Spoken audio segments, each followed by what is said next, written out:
Hi guys, it is May 29th, 2019 at 5:15 p.m. Drepic33 feels like he wants to share with the world his predictions for the free agency and the 2019 NBA draft. What do you think? Well, I'm gonna give it to y'all how I would look at it.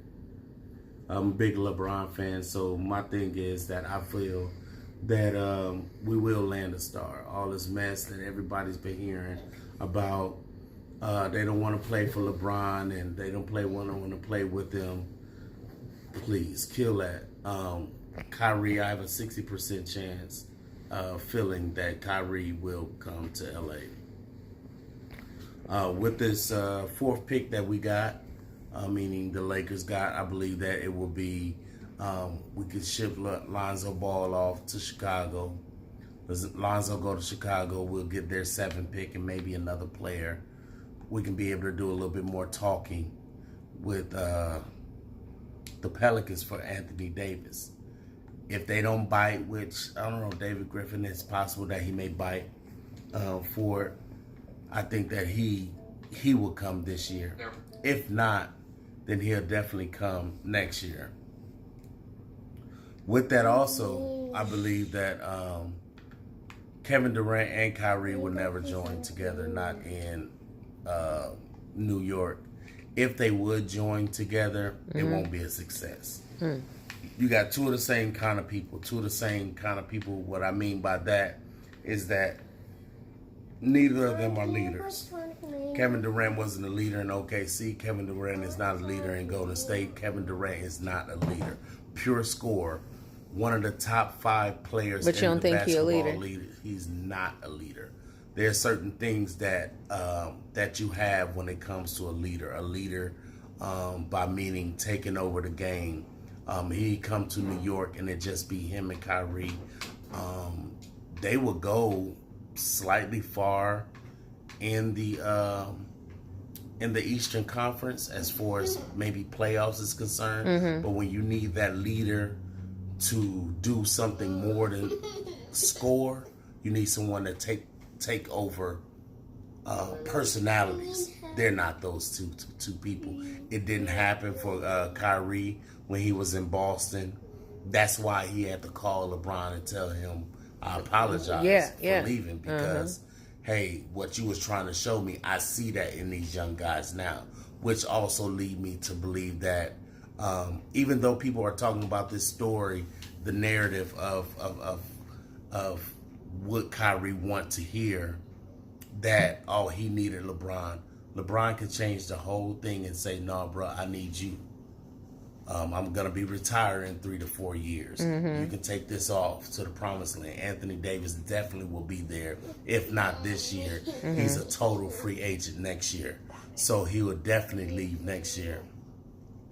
KD, with the injury that he has, KD will, I believe he will actually stay and go to stay at least for another year because I believe that he has a torn Achilles. Yeah, let's talk about that. Now, his torn Achilles. Now, this is the first time today they just announced this is the first time that he will be traveling with the team. He's still limping. He hasn't been on the court. That lets me know that there's no progression been going on with that injury. That also let me know that they're not talking. There's no surgery that's been updated about it. So whatever's going on, if it's an Achilles, they just letting it play out. And the Achilles don't do nothing but get worse if you don't have a surgery. Yeah, it don't do anything but get worse. It rises up. Then you have to reconstruct the whole thing because it's gonna be like a Y. It's like a Y, so they have to attach all that together back again when they do the split. They'll split it in half and attach it all together. So you think he's gonna stay with Golden State? Stay for another year? I think he's gonna stay with Golden State, sign another 1-year deal, and then do a free agency because he can bank on Golden State's their doctors. If you go try to test out free agency and things like that, they're gonna be like, "What's going on with your injury?" We don't want Golden State doctors. We want to use our doctors. When they use their doctors, they're going to have to tell the world what's his injury like. Yeah.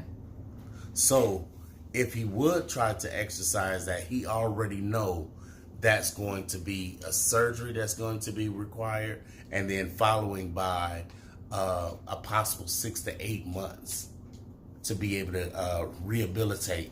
And he know that doing that, if he goes to the Knicks, the Knicks are already horrible. If you try to sign Kyrie coming with the Knicks, now you only have Kyrie to do all the things. You're not gonna put yourself in a playoff bracket. You know what I'm saying? So that's why I believe that he will stay, because chances of you going to the Clippers, chances you going to the Knicks, chances you going to all of those things is not going to make you a sure thing if you have to have a surgery. So that's what I believe with those two things. And if he's gonna stay, it makes it hard on Klay Thompson, because Klay Thompson is one in those big time agents as well. He's gonna have to go to a team that's gonna get a Supermax 2, a Supermax D. Any team gonna want Klay Thompson. He's not gonna come to LA and play with LeBron, that's for sure. Why don't you think that? Oh, because I think Golden State has this little code and this little creed that, you know, we don't want to help LeBron do anything, which is understandable. Those two has been rivalries for the last 3 years. And you know, it's amazing how it's one whole team against one man. Oh yeah, that's and like see, it's never the Lakers versus, you know, or when he was with the Heat, it definitely wasn't the Heat or the Cavaliers versus Golden State. It was always LeBron versus Golden State. Well, see, that's the thing about it. Like when LeBron, when Cleveland beat them and came back from that 3-1 deficit, and they came back and beat them. They was on the phone talking to Kevin Durant that night and saying that they need him. Kevin Durant came over there, which he got beat 3-1 from OKC. He came over there. So it took 4 guys, Klay Thompson, Steph Curry, Draymond Green, and then you have Kevin Durant just to take down one monster in the East, and that was LeBron James. And that was by himself. Remember, he didn't have Kyrie last year when they beat him. So they needed all those guys. Kyrie came from, don't tell me, he came from the one team with Parker than them played on. Spurs. No. Kyrie came from Cleveland with LeBron. Sorry, y'all. I'm not a okay. NBA fan.